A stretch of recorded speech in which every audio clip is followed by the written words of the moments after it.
हाय everyone, VK Jaiswal video solution series में आज हम लेवल 1 की क्वेश्चन 101 टू 110 डिस्कस करेंगे। Let's start from question 101। Number of identical chromium oxygen bonds in dichromate ion is. तो dichromate ion Cr2O7 का यदि आप स्ट्रक्चर ड्रॉ करेंगे तो हमारे पास कुछ इस तरह का ये स्ट्रक्चर आएगा। यहाँ पर O- ऑक्सीजन, यहाँ पे क्रोमियम, डबल बॉन्डो और यहाँ पर ये ऑक्सीजन। तो यहाँ पर आप ये देखेंगे कि ये ऑक्सीजन जो है वो रेजोनेंस में होगा बाकी इन दोनों ऑक्सीजन के साथ। सिमिलरली ये वाला भी इन दोनों के साथ रेजोनेंस में होगा और यहाँ पे इक्वल रेजोनेटिंग स्ट्रक्चर्स अपने को ऑब्टेन्ड होगी। तो यहाँ पर all 6 chromium oxygen bond lengths जो होंगी वो क्या होंगी, सेम होगी। तो हमारे पास कितने सेम आइडेंटिकल बॉन्ड लेंथ हो रही है यहाँ पर 6। तो ऑप्शन बी करेक्ट आंसर हो जाएगा due to equal resonance. Next है 102। The nodal plane in the pi bond of ethene. Ethene हमारे पास जो मॉलिक्यूल होता है ये होता है CH2 डबल बॉन्ड CH2, इसे अपन कहते हैं इथीन। ठीक है, इसमें हमारे पास किस तरह का मॉलिक्यूल होगा यहाँ पर आप गौर से देखें तो हाइड्रोजन हाइड्रोजन है, जो पाई बॉन्ड होंगे वो इनके परपेंडिकुलर प्लेन में होंगे कुछ इस तरह से। तो आप इसको थोड़ा ऑर्बिटल डायग्राम के फॉर्म में शो करना चाहें तो ये हमारे पास कुछ इस तरह से दिखेगा कि ये तो प्लेन में है मॉलिक्यूल और यहाँ पर अपर साइड में पाई इलेक्ट्रॉन डेंसिटी है, डाउनवर्ड साइड में इलेक्ट्रॉन डेंसिटी है। बस इसके जो मॉलिक्यूलर प्लेन में होगा वहाँ पे हमारे पास इलेक्ट्रॉन डेंसिटी नहीं होगी। तो ये जो मॉलिक्यूलर प्लेन है ये हमारा क्या हो जाएगा, नोडल प्लेन हो जाएगा। यहाँ पर पाई इलेक्ट्रॉन डेंसिटी नहीं होगी मॉलिक्यूलर प्लेन में, नो पाई इलेक्ट्रॉन डेंसिटी। तो पाई बॉन्ड के रेस्पेक्ट में जो नोडल प्लेन होगा वो क्या हो जाएगा, मॉलिक्यूलर प्लेन। तो ऑप्शन ए हमारा करेक्ट आंसर होगा। नेक्स्ट है 103। Which of the following are isoelectronic and isostructural. तो हमारे पास देखें NO3 माइनस का स्ट्रक्चर, NO3 माइनस का स्ट्रक्चर यदि आप ड्रॉ करेंगे तो ये इस तरह से बनेगा। इसका हाइब्रिडाइजेशन क्या है, sp2, शेप हो जाएगी ट्राइगोनल प्लेनर।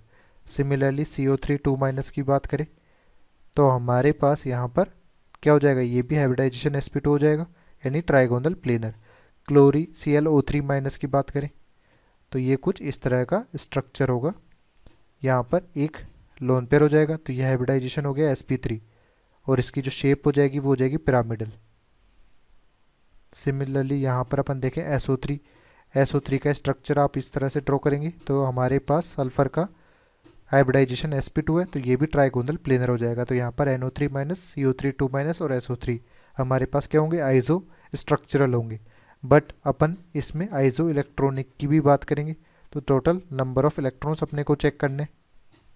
तो आइजो इलेक्ट्रॉनिक के लिए नंबर ऑफ वैलेंस इलेक्ट्रॉन देखने पड़ेंगे। आफ्टर बॉन्डिंग हमारे पास यहाँ पर देखें number of valence shell electrons जो कि हमारे पास सेंट्रल एटम के होंगे। तो यहाँ पे नाइट्रोजन के पास में कितने बॉन्ड्स है, 4।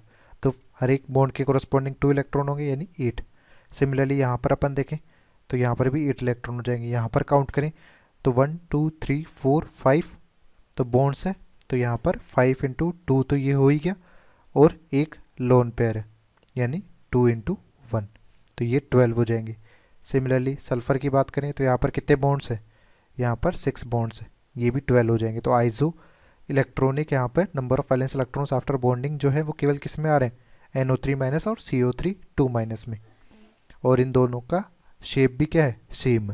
तो हमारा कौन सा ऑप्शन करेक्ट हो जाएगा, ऑप्शन ए हमारा करेक्ट आंसर हो जाएगा। नेक्स्ट है 104। In the electronic structure of H2SO4 the total number of unshared electrons जो कि बॉन्डिंग में पार्टिसिपेट नहीं कर रहे हैं। तो हमारे पास इस तरह से H2SO4 का स्ट्रक्चर ड्रॉ होता है। तो यहाँ पर आप देखें तो ऑक्सीजन के पास में 2 2 लोन पेयर बच जाएंगे 2 बॉन्ड बनाने के बाद में। तो हमारे पास यहाँ पर कितने पेयर्स ऑफ लोन पेयर्स हैं, यहाँ पर 8 पेयर्स ऑफ लोन पेयर्स है यानी टोटल अनशेयर्ड इलेक्ट्रॉन जो हो जाएंगे, टोटल अनशेयर्ड इलेक्ट्रॉन वो हो जाएंगे 2 times of number of lone pairs. तो हमारे पास लोन पेयर कितने, 8, 2 इंटू 8 यानी 16। तो ऑप्शन बी हमारा करेक्ट आंसर हो जाएगा। नेक्स्ट है 105। इसमें क्या बोला गया है, which of the following xenon compound has the same number of lone pairs as in I3 minus. तो हमारे पास I3 माइनस के हिसाब से देखें तो आयोडीन के पास 7 वैलेंस इलेक्ट्रॉन होते हैं, माइनस की वजह से 8 हो जाएंगे, जिसमें से 2 तो बॉन्डिंग में यूज़ हो जाएंगे, बचे 6। वो 6 हमारे पास 3 लोन पेयर के फॉर्म में प्रेजेंट रहेंगे। तो यहाँ पर लोन पेयर्स कितने आ रहे हैं, यहाँ पे लोन पेयर्स आ रहे हैं 3। अब अपन बाकी ऑप्शंस में देखें, जैसे XeOF-O4 की बात करें तो हमारे पास ये कुछ इस तरह का स्ट्रक्चर होगा। तो यहाँ पर ये sp3 हाइब्रिडाइज्ड है और एक भी लोन पेयर नहीं है, तो लोन पेयर यहाँ पर 0 है। XeF4 की बात करें तो 4 तो फ्लोरीन अटैच हो जाएंगे, 4 इलेक्ट्रॉन और बचेंगे जो कि 2 लोन पेयर के फॉर्म में होंगे। तो यहाँ पर टोटल लोन पेयर्स कितने हो जाएंगे, यहाँ पर टोटल लोन पेयर्स 2 हो जाएंगे। सिमिलरली XeF2 की बात करें तो XeF2 में 2 इलेक्ट्रॉन तो फ्लोरीन से अटैच हो जाएंगे, बचे 6 इलेक्ट्रॉन। 6 इलेक्ट्रॉन्स हमारे पास 3 लोन पेयर के फॉर्म में हो जाएंगे। ठीक है, तो यहाँ पे लोन पेयर्स का नंबर कितना है 3। तो ये XeF2 में number of lone pairs I3 minus के बराबर हो जाएंगे। ठीक है, नेक्स्ट क्वेश्चन पे चलते हैं। हमारे पास 106 the shape of XeF3 is. XeF3 में हमारे पास जिनोन के 8 वैलेंस इलेक्ट्रॉन है, जिसमें से एक हमारे पास प्लस चार्ज की वजह से चला गया, तो बचे कितने 7 में से 3 तो फ्लोरीन के साथ बॉन्ड बनाने में यूज़ हो गए, बचे 4। उसमें से 2 लोन पेयर के फॉर्म में रह जाएंगे। अब यहाँ पर स्टेरिक नंबर आप देखें तो हमारे पास 3 तो बॉन्ड है और 2 लोन पेयर है, तो 5 हो जाएगा, यानी हाइब्रिडाइजेशन क्या होगा sp3d। अब हमारे पास इसको यदि आप ड्रॉ करेंगे तो 2 लोन पेयर्स हमारे पास किस पे आएंगे, इक्वेटोरियल पोजीशंस पे, फ्लोरीन यहाँ पर अटैच्ड और ये इस तरह से। तो यहाँ पर जो शेप होगी वो हो जाएगी बैंड टी शेप। तो ऑप्शन सी हमारा करेक्ट आंसर है। नेक्स्ट है, which of the following shape are not possible for the possible values of n in XeFn molecule. तो हमारे पास XeFn में यदि अपन पॉसिबल वैल्यूज n की जो होंगी वो हो जाएंगी 2, 4, 6, 8 इस तरह से। तो मॉलिक्यूल्स क्या क्या हो जाएंगे, जैसे XeF2, XeF4, XeF6। तो हमारे पास XeF2 की यदि आप ड्रॉ करेंगे तो हमारे पास ये कुछ इस तरह का स्ट्रक्चर आ जाएगा, यानी sp3d3 हाइब्रिडाइजेशन यहाँ पर होगा। अब यहाँ पर हमारे पास जो फ्लोरीन है वो अपन ने एक्सियल बॉन्ड पे इसलिए रखें क्योंकि वहाँ पे परसेंटेज p करेक्टर ज़्यादा है। बेंट रूल के हिसाब से मोर इलेक्ट्रोनेगेटिव एलिमेंट कहाँ पे रहना चाहेगा, जहाँ पे जिस हाइब्रिड ऑर्बिटल में परसेंटेज p करेक्टर ज़्यादा हो, और लोन पेयर हमारे पास जहाँ पर परसेंटेज s करेक्टर ज़्यादा हो, तो लोन पेयर हमेशा इस ट्रायगोनल फेज में रहेंगे। तो हमारे पास XeFn कंपाउंड में आप कभी भी ये वाली शेप ऑब्टेन नहीं कर सकते, ट्रायगोनल प्लेनर। तो लीनियर हमारे पास आ रही है, ये वाला जो मॉलिक्यूल है ये लीनियर शेप आ जाएगा। XeF4 की बात करें तो इसका हाइब्रिडाइजेशन भी आपके पास क्या होगा sp3d2। तो इसकी जो शेप हो जाएगी वो हमारे पास इस तरह से आ जाएगी, 2 लोन पेयर अप डाउन, यानी ये हो जाएगा स्क्वायर प्लेनर। एंड लास्ट हमारे पास XeF6 है।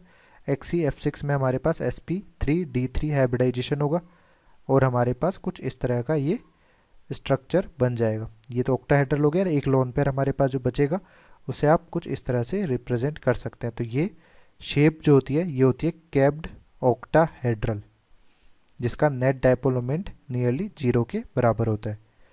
तो हमारे पास लीनियर, स्क्वायर प्लेनर और कैप्ड ऑक्टाहेड्रल ये शेप अटेंड कर सकता है, बट ट्राइगोनल प्लेनर शेप को ये अटेंड नहीं कर सकता। ठीक है, नेक्स्ट है 108। 108 में बोला गया BeCl2 इज नॉट आइजो स्ट्रक्चरल विद। तो BeCl2 में हमारे पास देखें तो ये जो है हमारे पास क्या है, लीनियर शेप है, 180 डिग्री एंगल है। यहाँ पर ICl2 की बात करें तो ICl2 में हमारे पास यहाँ पर क्लोरीन और यहाँ पर 3 लोन पेयर्स हमारे पास प्रेजेंट है। ठीक है, तो यहाँ पर नेगेटिव चार्ज हो गया, तो ये भी शेप हो जाएगी लीनियर। C2H2 की बात करें तो CH ट्रिपल बॉन्ड CH, यहाँ पर भी लीनियर शेप है। XeF2 की भी बात करते तो हमारे पास यहाँ पर फ्लोरीन लग गया, यहाँ पर फ्लोरीन लग गया। इसके बाद 6 इलेक्ट्रॉन्स बचे, उनको भी अपन इस तरह से ही अरेंज करेंगे, तो ये भी लीनियर शेप हो गया। बट GeCl2 की बात करें तो जर्मेनियम जो होता है वो कार्बन फैमिली का है, कार्बन सिलिकॉन जर्मेनियम, यानी 4 वैलेंस इलेक्ट्रॉन होंगे इसके। 4 वैलेंस इलेक्ट्रॉन होंगे तो G के 2 तो हमारे पास क्लोरीन बॉन्ड के लिए आ गए और 1 हमारे पास इसमें आ गया। तो हाइब्रिडाइजेशन क्या हो गया sp2, और जो शेप हो गई वो हो गई बैंड शेप। तो ये लीनियर शेप नहीं होगा। तो हमारे पास आइजो स्ट्रक्चरल कौन सा नहीं है, GeCl2 नहीं है, किससे, BeCl2 से। ठीक है, नेक्स्ट है which statement is true about the most stable Lewis structure for carbon disulphide. तो कार्बन डाई सल्फाइड का जो स्ट्रक्चर होगा वो कुछ इस तरह से होगा। ठीक है। इसमें देखें तो हमारे पास there are no lone pair in molecule, ऐसा नहीं है, सल्फर के पास में लोन पेयर्स अवेलेबल है, तो ये स्टेटमेंट हमारे पास क्या हो जाएगा, फॉल्स हो जाएगा। फिर बोला गया all bonds are double bonds, तो सही बात है, ये ट्रू स्टेटमेंट हो जाएगा। The central atom does not have an octet of electron, तो ये भी फॉल्स है। यहाँ पर सेंट्रल एटम कार्बन की जो वैलेंस है इलेक्ट्रॉन आफ्टर बॉन्डिंग वो कितने हो रहे हैं, 8 इलेक्ट्रॉन हो रहे हैं, क्योंकि 4 बॉन्ड बना रहा है ये। फिर बोला गया a sulphur atom must be the central atom for the structure to be stable, तो यहाँ पर स्टेबल है ये वाला स्ट्रक्चर और इसमें सेंट्रल एटम क्या कार्बन है, तो ये भी फॉल्स हो जाएगा। तो ट्रू स्टेटमेंट केवल ऑप्शन बी होगा। ठीक है। नेक्स्ट है 110, इसमें बोला गया SbF5 reacts with XeF4 XeF6 to form ionic compounds, then molecular shape of XeF3 plus and XeF5 plus. तो हमारे पास जीनोन में 8 इलेक्ट्रॉन होते हैं, जिसमें से एक गया तो हमारे पास 7 बचे, जिसमें से 3 तो फ्लोरीन के साथ बॉन्ड बना लेंगे और 2 हमारे पास लोन पेयर के फॉर्म में रह जाएंगे। तो इसका हाइब्रिडाइजेशन क्या होगा, इसका हाइब्रिडाइजेशन होगा sp3d, और इसकी जो शेप हो जाएगी वो किस तरह से होगी, आप लोन पेयर्स को तो यहाँ पर रखेंगे, फ्लोरीन इस तरह से और एक फ्लोरीन यहाँ पर, एक फ्लोरीन यहाँ पर, तो ये बेंट टी शेप्ड स्ट्रक्चर हो जाएगा इसका। सिमिलरली XeF5 प्लस की बात करें, XeF5 प्लस में भी वही बात होगी कि जिनोन के चारों तरफ 7 वैलेंस इलेक्ट्रॉन होंगे, क्योंकि प्लस चार्ज वहाँ पर दिया हुआ है, तो 5 तो फ्लोरीन के साथ बॉन्ड बनाने में यूज़ हो गए और 2 हमारे पास इस तरह से होंगे और ये लोन पेयर के फॉर्म में हो जाएगा। तो इसका हाइब्रिडाइजेशन अपन देखेंगे तो ये क्या हो जाएगा, sp3d2। sp3d2 हाइब्रिडाइजेशन हो जाएगा तो हमारे पास क्या बन जाएगा, कुछ इस तरह का ये मॉलिक्यूल बन जाएगा। ठीक है। इसको आप क्या कहेंगे, ये होगा हमारे पास square pyramidal shape, square pyramidal shape. तो हमारा कौन सा ऑप्शन यहाँ पर करेक्ट आंसर होगा, ऑप्शन बी हमारा करेक्ट आंसर हो जाएगा। ठीक है।